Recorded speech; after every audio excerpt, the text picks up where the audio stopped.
Hi, good afternoon everyone. I'm Dr Veronica Arora. I am a consultant at Medical Genetics in Sir Gangaram Hospital, New Delhi. When we think of surgery, we think of precision, skill, and we think of an unwavering commitment to healing. But when we think of Vinod Malik sir, we also think of integrity and leadership. And let's be honest, an undeniable charisma. With over 4 decades of experience in healing, Sir has also helped us to establish the academics as the Dean of Group in Sir Gangaram Hospital. So now let's delve on to Sir's journey and his secrets of success and his really unforgettable looks. So before we start, because today is the Rose Day, so we want to give Sir a rose and welcome him for the interview. Happy Rose Day. Thank you. Thank you very much, Veronica. I consider this to be an honor to be interviewed by you. Thank you so much, sir. Thank you. So tell us something about, let's start with your childhood. Where were you born and how was your childhood? Do you have some distinct memories of the same? Going back, it was in the year 1953 that I was born in a village in Haryana. It's about 20 kilometers from Rohtak. My father was a school teacher. He was a very popular school teacher. His subjects were Sanskrit and Hindi. He was very charismatic in the sense that he would always lead the school functions. He would be conducting the prayer assemblies. He would be giving a talk on the current affairs, and he was also the in charge of the school library. And I'm talking to you of the era around 1956, 57, 58. Those are the times, that were my years, when I was watching all the things going around.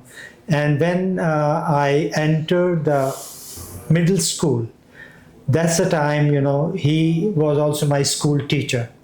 Being in charge of the library, we had access to unfathomable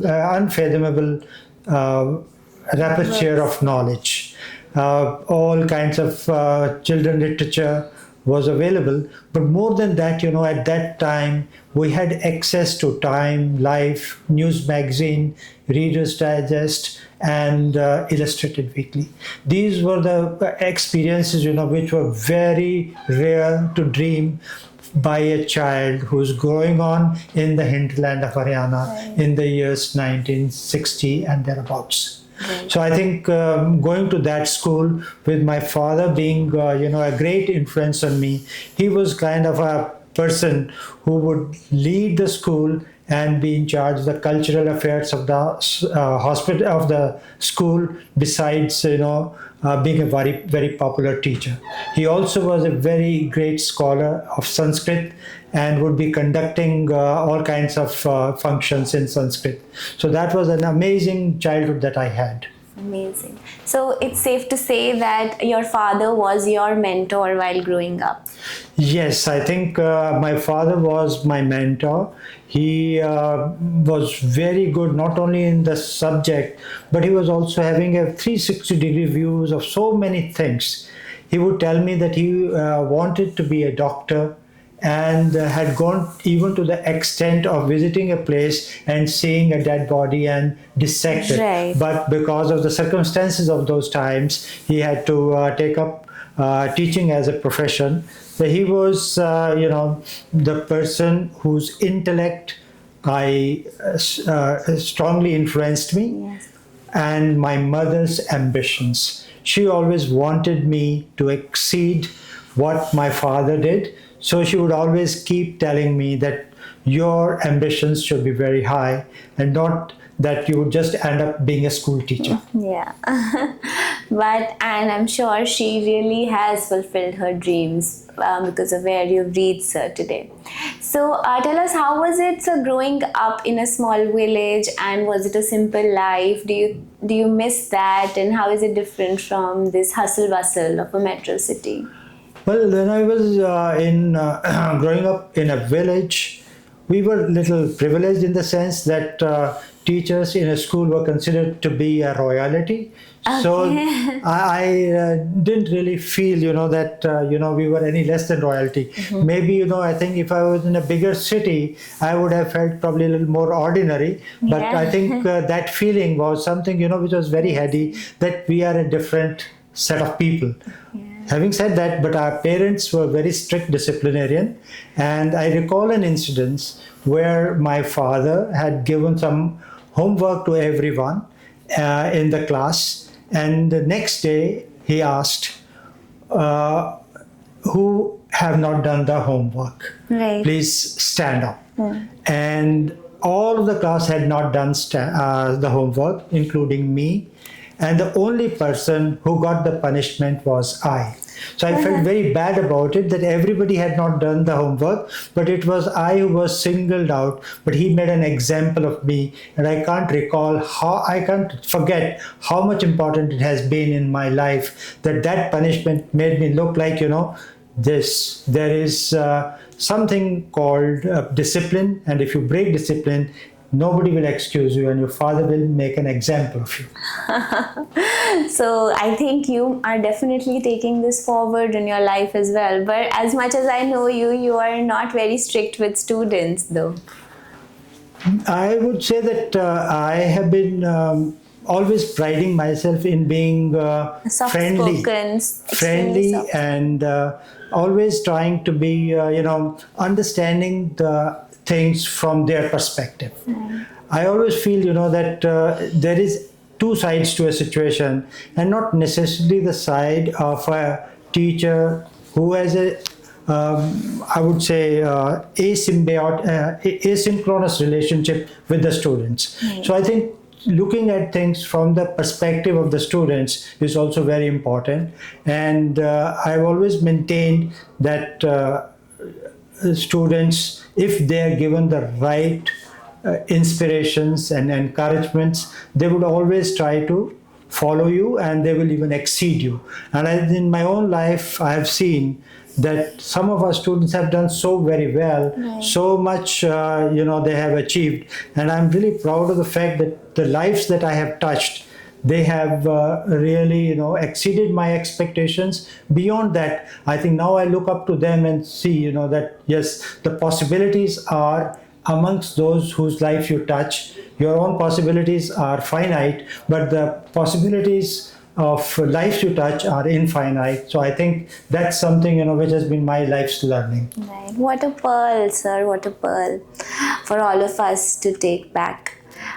So now coming, sir, to your adolescent life, and as you said that your parents really desire for you to do well and to reach greater heights, and especially maybe become a doctor as well. Was your father's dream for you? I think at that time it was like either you become a doctor or you become an engineer. Right. And these were the two career choices for the bright students. And I always felt, that probably I'd like to become a doctor. I can recall an incident, and that will give you some idea about, how the context, in which these events took place. My mother was very keen that she should be able to, or the family should be able to provide good educational opportunities to their kids. So during that time, my father sought a transfer from that village to another village close to Rohtak, so that we can go to a school in the city of Rohtak. So that's the time then my family moved to Rohtak. And at that time, when I was looking for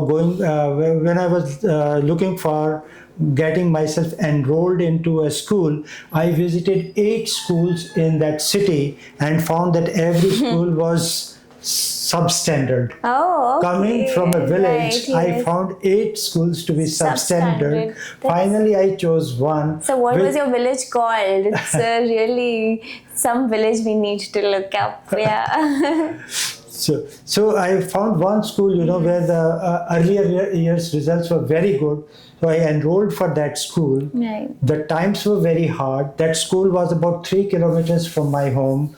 My family's resources being very limited, my father told me that, Vinod, you have chosen a school far off from the place. Sorry, will not be able to afford you a bicycle. You will have to be going by foot. And that was in the city of Rohtak. Okay. And for the 2 years, I virtually walked down every day 3 kilometers from my home to my school and back. And I think those hard times were really the making of my character, making of the personality that I finally developed, and making of that mindset that harder it comes, better it is. So you hold on to it more strongly. So here also we have the secret to how sir is so fit today.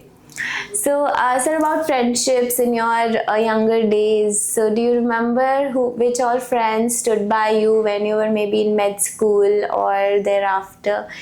And are you still in touch with them? Yes, I think two important events have happened. One is that these reunions, and now the social media. Yes. So social media, I think from 2000 onwards, incrementally has given us the platforms to connect with our friends and to recall our times together.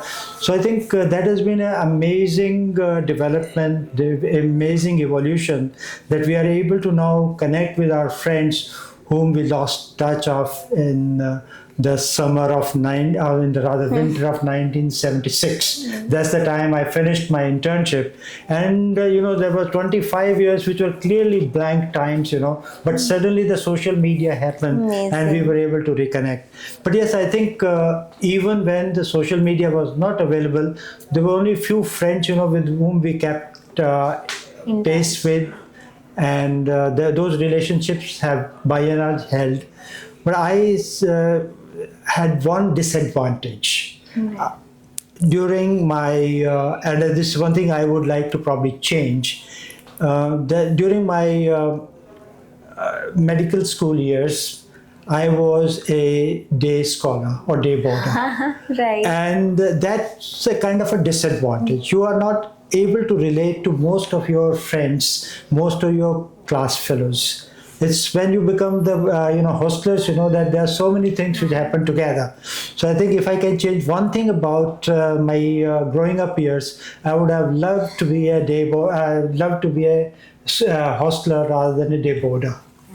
Absolutely, I absolutely agree with you, sir. I was in hostel and had the best time. So this is for all of you who want to stay close to home and be a day boarder. You're losing out on a lot, definitely. Absolutely, and I can recall, something like oftentimes, you're given these histopathology slides, and you would look into the microscope and you'll draw blank. And I learned that this secret, that if you look at just simply against light, you will be able to make most out of the slide. That what is the diagnosis there. And this is, my hostler friends would tell me that this is the way to do it. Yes, and they also had these shapes for diagnosis on the slide. Right? Yeah, absolutely. Yes. So I think I could have easily got 5% more marks had I been a hostler. So let's talk a little bit about your personal life, ma'am, your wife, what role she had to play, how and your children, and how's your family life been? Let's start with ma'am and her support in your journey. Yeah, I tell you. I think I've been a fairly boring person, and a very ordinary, has been my journey, coming from a very, lower of the middle class, if I were to put it. But as I told you, we were a royalty because my father was a teacher. Right.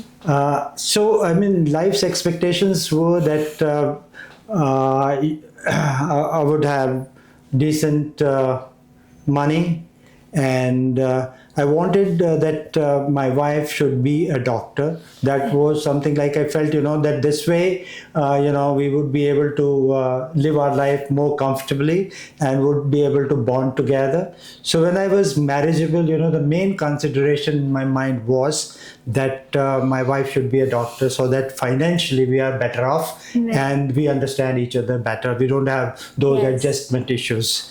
Then, of course, how it all happened. I was a senior resident in Rohtak Medical College, and my wife-to-be was biking down around her hostel. I saw her, and I asked my friend who was with me, "Who's this girl? I seem to like her." And that's how it really was love at first sight. Oh my God. Yes, But I can vouch for that. Ma'am is extremely beautiful, and we all really love her as well. So she at that time was an intern. I was a house surgeon. Sorry, I was a senior resident. So 4 years separated us, and I really felt that yes, she is the girl made out for me for two reasons. I am reasonably, besotted with physical attributes, if you were to put it that way. I wanted her to be tall. Which she is, yes.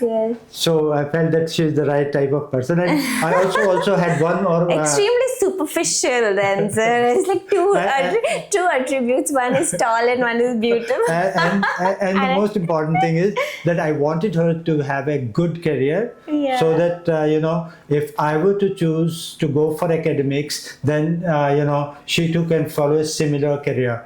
And I found out she was also one of the toppers of her batch. So all three parameters that I had, were met. Everything matched, lovely. Yeah. So that was the way it was. And I think she has supported me very well. And I think we have been quite, supportive of each other's endeavors. She's, been backed by me for her roles in various professional bodies. And when I was, secretary of Delhi chapter, or when I was the president of Delhi state chapter, she was a big support to me. So I think we have supported each other's academic as well as professional pursuits. Yes, absolutely. And I think definitely she is the lady behind you.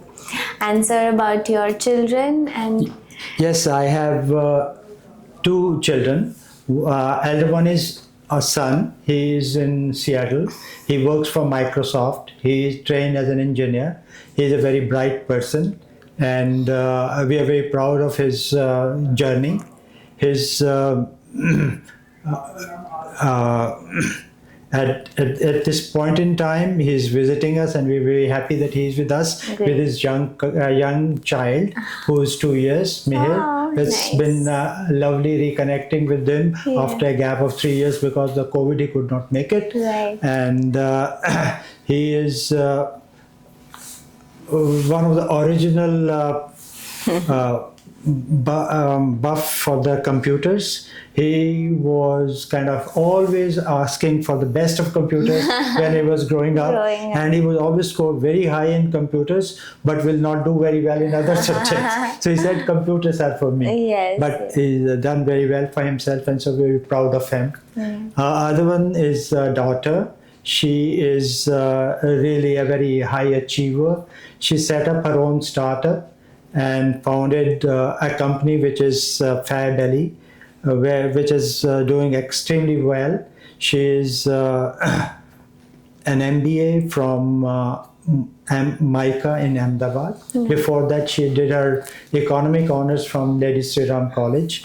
She did very well for herself, and after co-founding that particular company, to which she was a creative head, she moved to another place, which she's currently vice president with Lenskart, and doing very well for herself. And I think she started on a course of journey, being an entrepreneur in this era, with the kind of commitment and the passion that she has, I think weighs quite open for her to scale further heights. Amazing. It's truly inspiring, sir, and congratulations for such accomplished children. So now coming on to your career in surgery and the different challenges you faced, and finally what brought you to Gangaram Hospital? I think this is something which is a very close to my heart. This question is very close to my heart because I always wanted my journey to end the way it will end. I wanted my career to start in an academic institution and then move on to private sector. It was not in a very compulsion for me. It was very I would say something that happened in a spur of the moment. I was not looking for any opportunity, and I had the great fortune of working with legendary Dr. K.C. Mahajan. Right. Yes. He was one person who I can say was a god of surgery. I can say that I have yet to see a person more complete than Dr. Mahajan was. His influence on generation of surgeons is tremendous. I was involved in organizing ASICON 2000, the annual conference of ASI.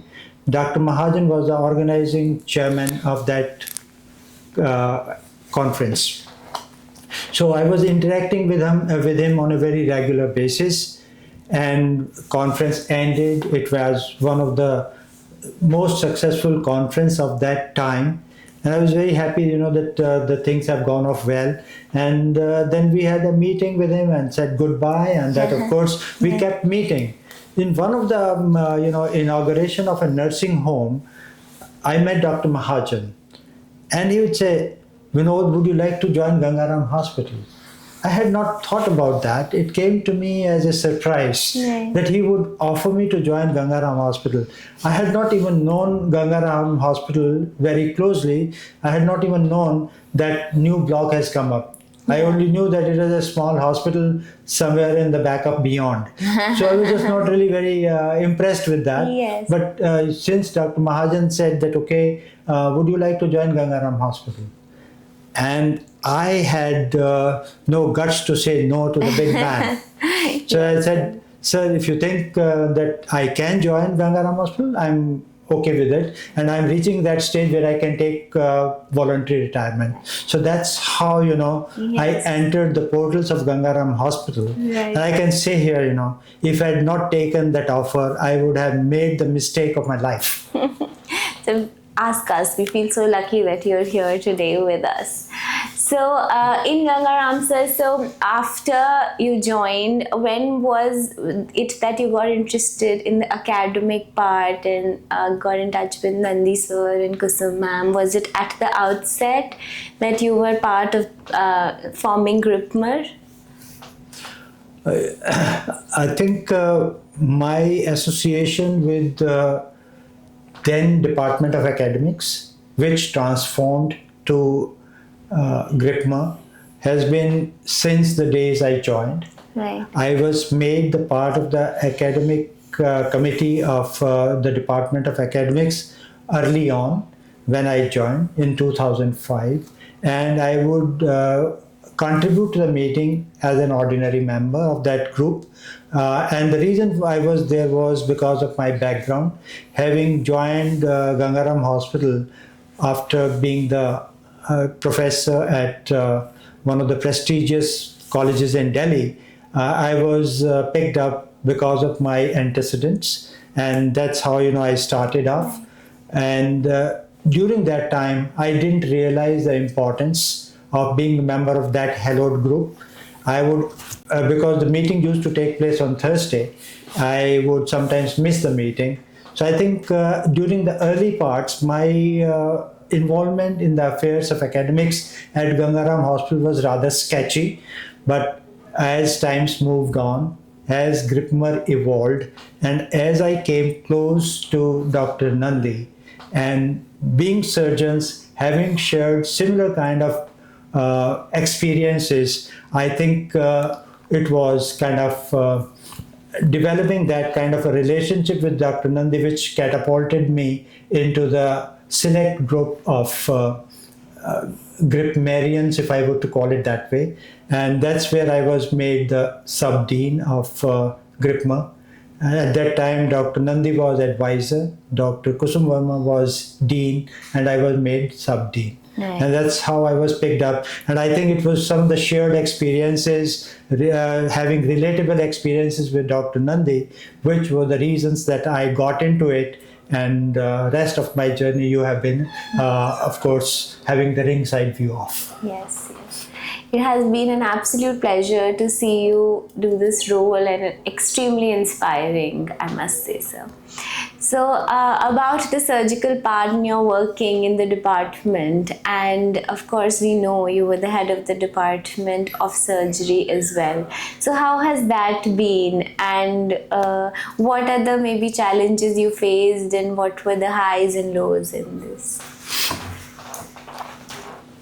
Department of General Surgery, now rechristened Department of Laparoscopic, Laser and General Surgery, Right. has been having a very storied history in Gangaram Hospital, because it was headed by none other than charismatic Dr. K.C. Mahajan. So the values and the traditions laid by Dr. Mahajan have stood us well even long after he has left the scene. So some of those values, some of those traditions he established in the department continue to guide us. And the most important of all is that we work like a team, in the sense that there are units, and between the units there are no contradictions, or there are no conflicts. We have autonomy between the units, and the unit heads have a fair degree of autonomy to pursue their agenda, to set the goals for themselves, for the units, and for the unit participants or consultants. So therefore, I think we coexist without any significant acrimony. In fact, we egg on each other to do the very best that's possible under the circumstances. The lows would be that there are certain things, that we can do a little differently. And that would be, that our academics could be stronger, our research could be more robust, and research could move from thesis-based or postgraduate dissertation-based research to something which is more durable, something which is related to the context in which we work. I think at this point in time, after the postgraduate thesis is written, the research by and large doesn't find its way to publication. And I strongly believe that if research doesn't find way to publication, then it is waste of an effort. And it is a waste of a monumental effort. So we must do something to make research relevant and make it a point that research finds its way to publication through meaningful choice of subjects. I definitely agree with you, sir. And that being said, I think, and I'm sure everyone agrees, that general surgery is one of the most successful departments of the hospital. So I like to, sir, for you to mention some people in the hospital who have been your friends, and because we know that our hospital is one of camaraderie, and where everyone joins for festivities and get-togethers, who have been by your sides all of this while. It's a difficult task. I think it's a very difficult question, but and it can sort of make some of people unhappy. So therefore, I think I would say that there will be many influences here, and I have enjoyed my interaction with a cross-section of my colleagues in the lounge. It's a very comfortable place, something like a tradition, something which is really beyond imagination by a person who doesn't work in Gangaram Hospital. Unique. Yeah, right? it is something very unique. Yeah. That is to have a consultant lounge where you can go make friends, pant out, give vent to your pent out feelings. It's amazing place to interact with, make friends, and of course you always find some like-minded people. Of course there would be always interactions with everyone, Yes. but with like-minded people that interaction becomes more, and some of those people have really been great friends. I can say that I have great literary relationship with Dr. S.N. Jha, for example. Right, okay. I have a great relationship with Dr. Sanjay Manchanda.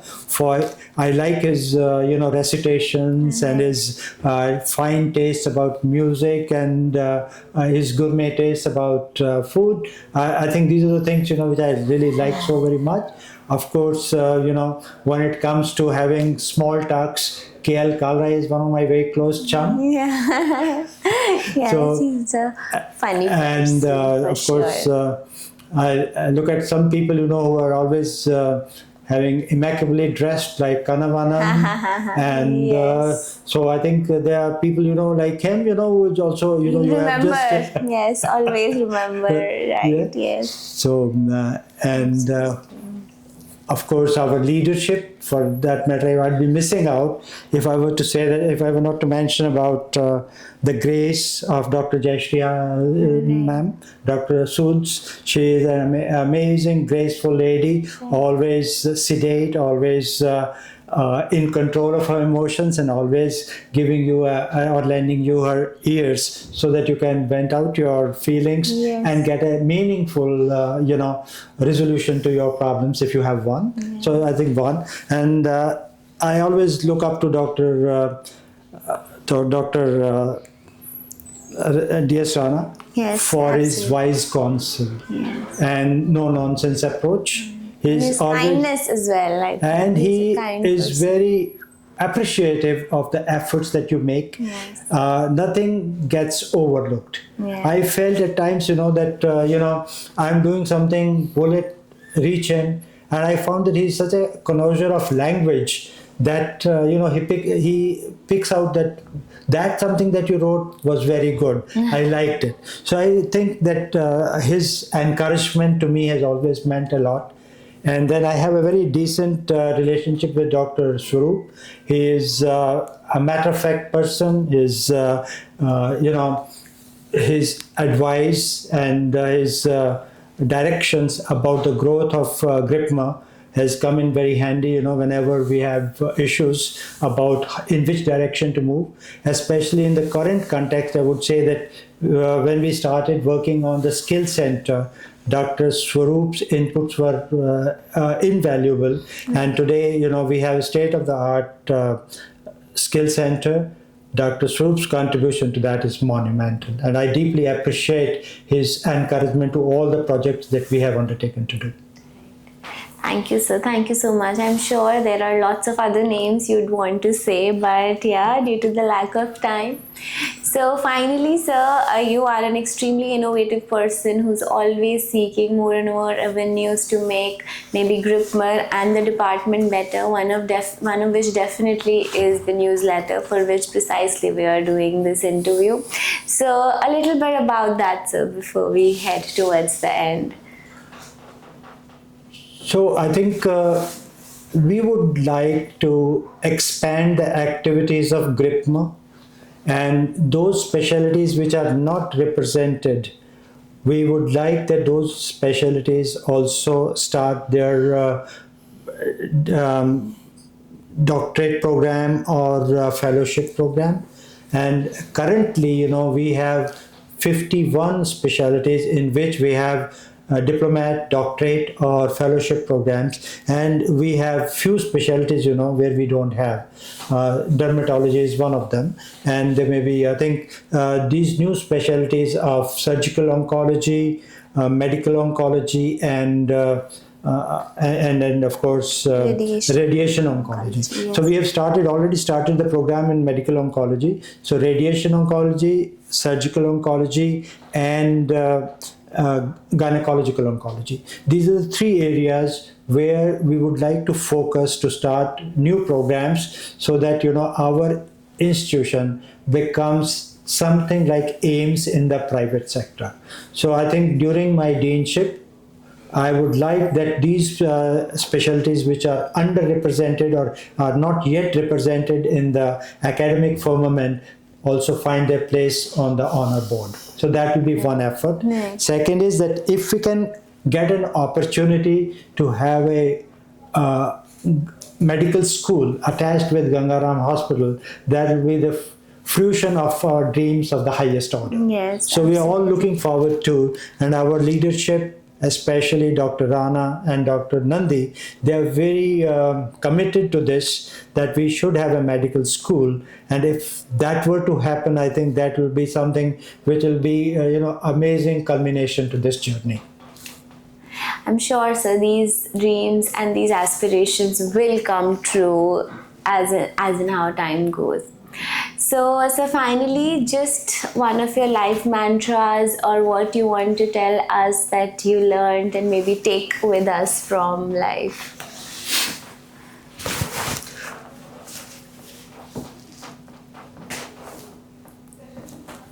Honest, humble people do not necessarily end last.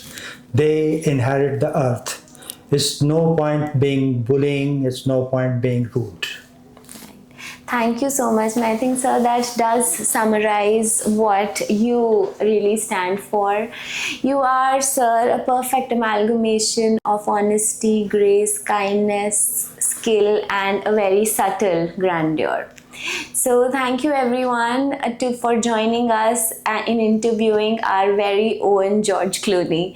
Thank you so much, sir. I hope you all had fun as much as I did doing this. Thank you so much. And I think I couldn't have asked for any better ending to this part of my journey. And I'm sure this interview will be a marquee interview as far as my life is concerned. I'm going to refer it back to it often enough to see what I said right and what I didn't say right. Thank you. Thank you, sir. Thank you.